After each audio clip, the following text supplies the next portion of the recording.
శ్రీమదస్మద్గురుభ్యో నమః. నిన్నటి రోజు వరకు కూడా కరదూషణవధ ప్రధాన అంశంగా శ్రీరామాయణంలో ఉన్నటువంటి విషయాన్ని ఆళ్వార్లు ఎలా పాడి ఉన్నారు అనేది మనం చూస్తున్నాం.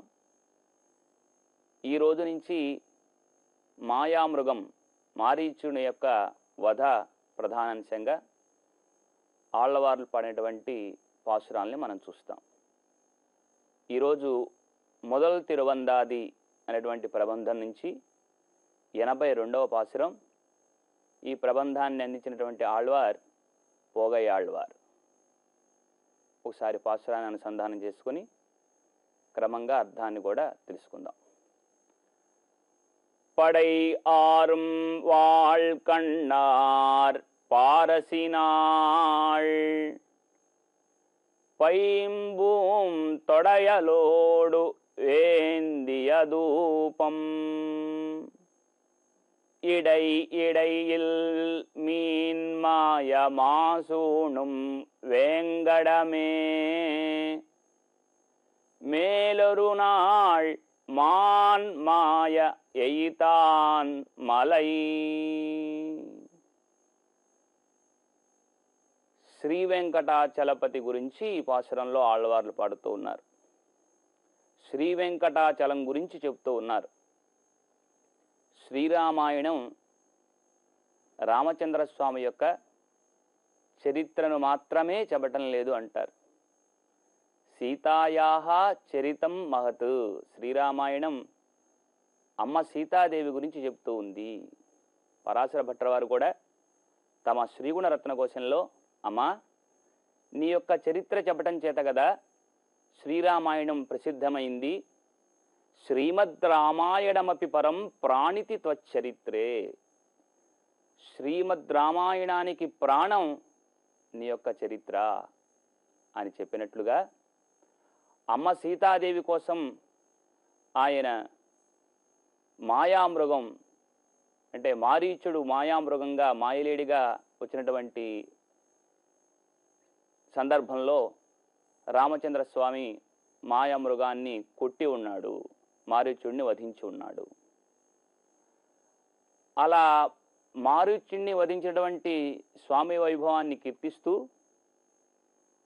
ఓనాడు మారీచుడిని వధించాడు, ఈయన మాయామృగాన్ని కొట్టి ఉన్నాడు. ఆ మాయామృగాన్ని కొట్టినటువంటి ఆయన యొక్క కొండ ఇది అంటున్నారు ఈ పాసురంలో. పడై ఆరుం వాళ్ కన్నార్ పారసినాళ్.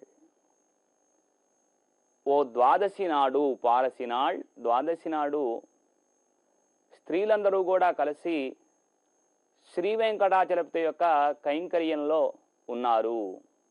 ఎలా ఉన్నారు ఈ స్త్రీలు? వారి యొక్క సౌందర్యాన్ని ఆళ్వార్లు పాడుతూ ఉన్నారు. పడయారు వాళ్ కన్నార్.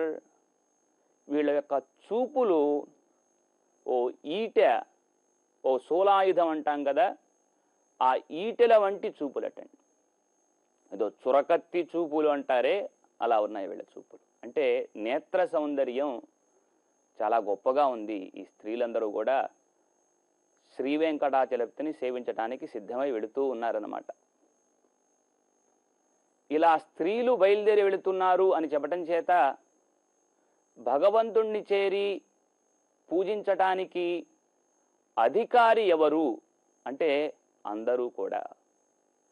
అధికారి నియమం లేదు ఇక్కడ. అలానే ప్రకార నియమం లేదు ఇక్కడ. ఇలా మనకి భగవంతుణ్ణి చేరటానికి అధికారి అయినటువంటి వాళ్ళు అంటే ఆయన యందు ఎవరికైతే భక్తిభావం ఉందో వాళ్ళందరూ కూడా చేరవచ్చును. ఆళ్వారు పాడినటువంటి ఈ పాసురంలో స్త్రీలందరూ కూడా కలిసి వెళుతూ ఉన్నారు. వాళ్ళ నేత్ర సౌందర్యం పడయారు వాళ్ కన్నార్.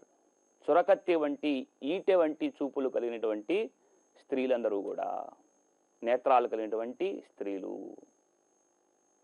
ఈ నేత్ర సౌందర్యం ఇంత గొప్పగా ఎందుకు ఉంది అంటే నిరంతరము కూడా భగవంతుణ్ణి సేవిస్తూ ఉన్నారు కాబట్టి వీళ్ళ నేత్రాలు విప్పారి అందరూ కూడా వీళ్ళనే చూస్తూ వీళ్ళ నేత్ర సౌందర్యం కోసం వీళ్ళ వెనకపడుతూ ఉండేటట్లుగా ఉన్నాయన్నమాట. భగవంతుడిని ఆశ్రయించి ఉన్నారు కనుక వీళ్ళు అందరూ కూడా వీరు వెనకపడేటట్లుగా ఉంటే వీరు భగవంతుడి కోసం వెళుతూ ఉన్నారు. సౌందర్యం కలిగినటువంటి ఈ స్త్రీలందరూ కూడా పారసి నాడ్, ఓ ద్వాదశి నాడు. ఈ ద్వాదశి చాలా విశేషం. వెంకటాచలపతి యొక్క వైభవం మనం చూసినట్లయితే పురాణాలలో ఈయన అవతరించినటువంటి తిథి ద్వాదశి, వారము సోమవారం, అలాగే నక్షత్రం శ్రవణ నక్షత్రం, మాసం భాద్రపద మాసం, మనకి కన్యామాసం అంటాం. కన్యా శ్రవణం అని చెప్పి మనకు ప్రసిద్ధి ఈయన యొక్క తిరునక్షత్రం. తిథి వచ్చి ద్వాదశి. బహుశా ఆళ్వార్లు పారసినాళ్ అని చెప్పటం చేత ఆ అవతార తిథి నాడు వీళ్ళందరూ కూడా స్వామిని సేవించడానికి బయలుదేరి వెళుతున్నారో ఏమో. అలాగే పురాణం చూసినట్లయితే గనక ఓ ద్వాదశి ధనుర్మాస ద్వాదశి, ధనుర్మాసంలో వచ్చేటువంటి శుక్ల ద్వాదశి నాడు స్వామి పుష్కరిణి అంటే ఆ పుష్కరిణిలో స్నానం చేసినట్లయితే చాలా విశేషము అని చెప్పి మనకు చెప్తూ ఉన్నారన్నమాట పురాణంలో. ఏమి అంటే ఎక్కడెక్కడైతే పుణ్యనదులు ఉన్నాయో ఆ పుణ్యనదులన్నీ కూడా మరింత బాగా పుణ్యాన్ని పెంచుకోవటానికి ప్రతి సంవత్సరం కూడా ధనుర్మాసంలో ద్వాదశి నాడు, శుక్ల ద్వాదశి నాడు వచ్చి ఈ పుష్కరిణి యందు, ఆ స్వామి పుష్కరిణి యందు స్నానమాడి వెళతాయి అని చెప్పేసి మనకి పురాణ ప్రమాణం.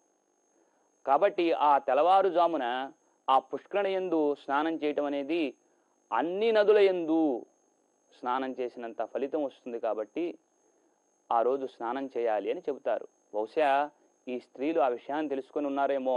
చక్కగా స్వామి పుష్కరిణి యందు స్నానమాడి ఆ వెంకటాచలపతి యొక్క కైంకర్యానికి బయలుదేరి వెళుతున్నట్లుగా పైంబుం తొడయలోడు ఏందియ ధూపం, వీళ్ళ యొక్క చేతుల్లో చక్కని పుష్పమాలికలు ఉన్నాయి, చాలా అందమైనటువంటి పుష్పమాలికలు. అలాగే ధూపాన్ని అంటే స్వామికి ధూపోత్సవం సమర్పించడానికి వీళ్ళు బయలుదేరుతున్నట్టుగా వీళ్ళ చేతిలో ధూప పాత్రలు కూడా ఉన్నాయన్నమాట. పుష్పమాలికలు, ధూప పాత్రలు తీసుకొని ఈ చురకత్తి వంటి చూపులు కలిగినటువంటి స్త్రీలు వెంకటాచలపతిని సేవించడానికి వెళుతూ ఉన్నారు. భగవంతుడికి సమర్పించినటువంటి ఉపచారాలు ప్రధానంగా ఓ 16 అని చెబుతారు. షోడశోపచారాలు అంటారు. షోడశోపచారాలు 16 అని చెప్పినప్పుడు ఈ 16 చేయలేనప్పుడు అష్టోపచారై, ఓ 8 ఉపచారాలు చేయండి అంటారు. అది కుదరలేదు అంటే చతురోపచారములు అంటారనమాట. పుష్పము, ధూపము, దీపము, నైవేద్యము, ఈ 4 కూడా చతురోపచారాలు. ఈ స్త్రీలందరూ కూడా ఈ చతురోపచారాలు చేయడానికి బయలుదేరి వెళ్తున్నారేమో. పుష్పమాలికలు చేతిలో ఉన్నాయి, ధూప పాత్రలు చేతిలో ఉన్నాయన్నమాట. మరొక రకంగా చెప్పుకున్నట్లయితే చక్కని పుష్పమాలికలు వీళ్ళు ధరించి చేతిలో ధూప పాత్రలు పట్టుకొని వెళుతున్నారు అని కూడా చెప్పుకోవచ్చు. పైంబుం తొడయలూడు ఏందియ ధూపం, చేతిలో ధూపపాత్రలు, చక్కని పుష్పమాలికలు తీసుకుని స్వామికి ఉపచారాలు సమర్పించడానికి బయలుదేరి వెళుతూ ఉన్నారు. మనకి కృష్ణావతార విశేషాన్ని చెబుతూ ఉన్నప్పుడు పరమపదంలో ధూపోత్సవం జరుగుతూ ఉండగా ధూపోత్సవం పూర్తయ్యే సమయానికి ఆయన అవతారం కూడా సమాప్తి చేసుకుని వెళ్ళున్నాడు. ఒకసారిగా అక్కడి నుంచి ఈ రేపల్లికి వచ్చి దేవకి యొక్క గర్భంలో ఆయన అవతరించి రేపల్లికి వచ్చి యశోదమ్మ దగ్గర ఉండి అవతార పరిసమాప్తి చేసి వెళ్ళున్నారు అని చెప్పి మనకి చెప్తూ ఉంటారు పూర్వాచార్యులు. పరంపదంలో ధూపోత్సవం జరుగుతున్న సమయంలో ఒక అవతారమే పూర్తయింది, అది కృష్ణావతారం. ఆ కృష్ణుడు మూతి మీద వెన్నలారకుండా వచ్చి వెంకటాచలంలో నిలబడ్డాడు అని ఆళ్వార్లు పాడతారు. భూలోక వైకుంఠం, భూలోక పరమపదమైనటువంటి ఈ వెంకటాచలంలో మరి అక్కడ ధూపోత్సవాన్ని ఆయన అందుకోకుండా వచ్చేస్తున్నాడు కదా. కాబట్టి ఇక్కడ మరి ధూపోత్సవం చేయాలి అనుకున్నారేమో ఈ స్త్రీలందరూ కూడా ఈ ధూప పాత్రలు చేతిలో పట్టుకుని వెళుతూ ఉన్నారు అని చెప్పుకోవచ్చు. అలా ధూపం అంతా కూడా ఆకాశాన్ని కమ్మేసింది. శ్రీకృష్ణుని ఆశ్రయించినటువంటి గొల్లవనితల్లాగా ఉన్నారు వీళ్ళందరూ కూడా. చక్కని భక్తి విశేషం చేత ధూపపాత్రలు పట్టుకొని వెళుతున్నారు, పుష్పమాలికలు పట్టుకొని వెళుతున్నారు. అహింస ప్రథమ పుష్పం అని చెప్పి మనం చెప్పుకుంటామే.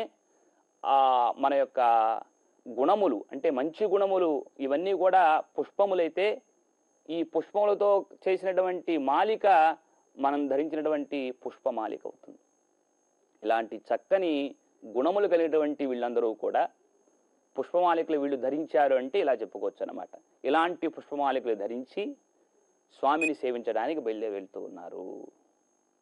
అది కాక మనకి వెంకటాచలానికి పుష్పమండపము అని పేరు. పుష్పమండపము అని పేరు. ఈయన పుష్పప్రియుడు, చక్కని అలంకార ప్రియుడు కాబట్టి అనేక పుష్పములు ఆ కొండ మీద ఉండి ఉన్నాయి. ఆ పుష్పములందరినీ కూడా వీళ్ళు సేకరించి మాలలుగా కట్టున్నారేమో, అదొక కైంకర్యం కదా ఆండాళ్ళు పాడినట్లుగా. ఇలా ఈ పుష్పమాలికలన్నీ కూడా ధరించి వీళ్ళు వెళుతున్నారు. లేదా పుష్పమాలికలు వీళ్ళు తీసుకొని పుష్పప్రియునటువంటి ఆ వెంకటాచలపతిని సేవించడానికి ధూపపాత్రలు పట్టుకొని వెళుతూ ఉన్నారు అన్నట్లుగా ఉన్నారు. వీరి యొక్క చేతిలో ఉన్నటువంటి ధూపపాత్ర బలం నుంచి వచ్చేటువంటి ఆ ధూపం, ఆ పొగ ఆకాశం అంతా కూడా కమ్మింది.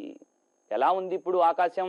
ఈడై ఈడై ఇల్ మీన్ మాయ మాసూణం వేంగడమే వేంగడమే వెంకటాచలం. ఈ వెంకటాచలం అంతా కూడా ఎలా అయిపోయింది? ఈ యొక్క మసి, ఈ పొగ అంతా కమ్మేసి నక్షత్రాలు అక్కడక్కడ మెరుస్తూ ఉన్నాయన్నమాట. అదొక శోభ, అదొక ఆనందం. ఆళ్వార్లు పాడుతూ ఉన్నారు. మధ్య మధ్యలో నక్షత్రాలు కనపడినట్లుగా ఉన్నాయి. ఈ ఆకాశాన్నేమో ఈ పొగ వెళ్ళి కమ్మేసింది. మనకి సంప్రదాయంలో తత్వాన్ని చెప్పుకునేటప్పుడు ఈ ధూపం అనేది అనుష్ఠానం అంటే ఆచరణ అని చెప్తారు. వీళ్ళ యొక్క ఆచరణ, ఈ స్త్రీలందరూ కూడా బయలుదేరి వెళ్ళటం, వెంకటాచలపతిని సేవించడం అనేటువంటి ఆచరణ అనేది అందరూ కూడా ఆశ్చర్యపడేలా ఉందా అన్నట్లుగా అదంతా కూడా కమ్మేసింది. అక్కడక్కడ నక్షత్రాలు కనపడుతూ ఉన్నాయి. అన్నమాచార్య స్వామి ఒక కీర్తనలో పడతారు, చూడ చూడ మాణిక్యాలు చుక్కల వలె ఉన్నవి అంటారు.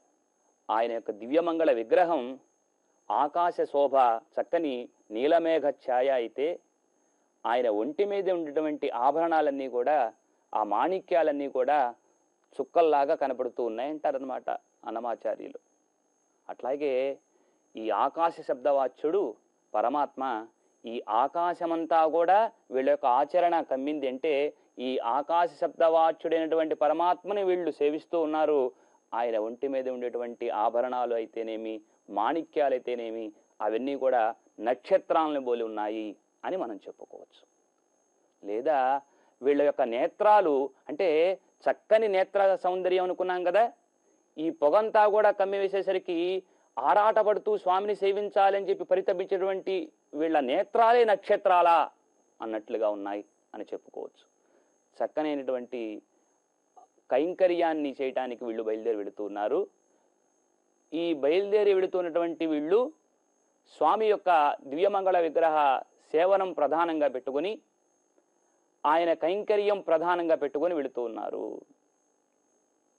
స్త్రీలు బయలుదేరి వెళుతూ ఉన్నారు అని చెప్పటం చేత సర్వ సమాశ్రయణీయత్వం, భగవంతుణ్ణి ఆశ్రయించటం అనేది ఎవరైనా ఆశ్రయించవచ్చు.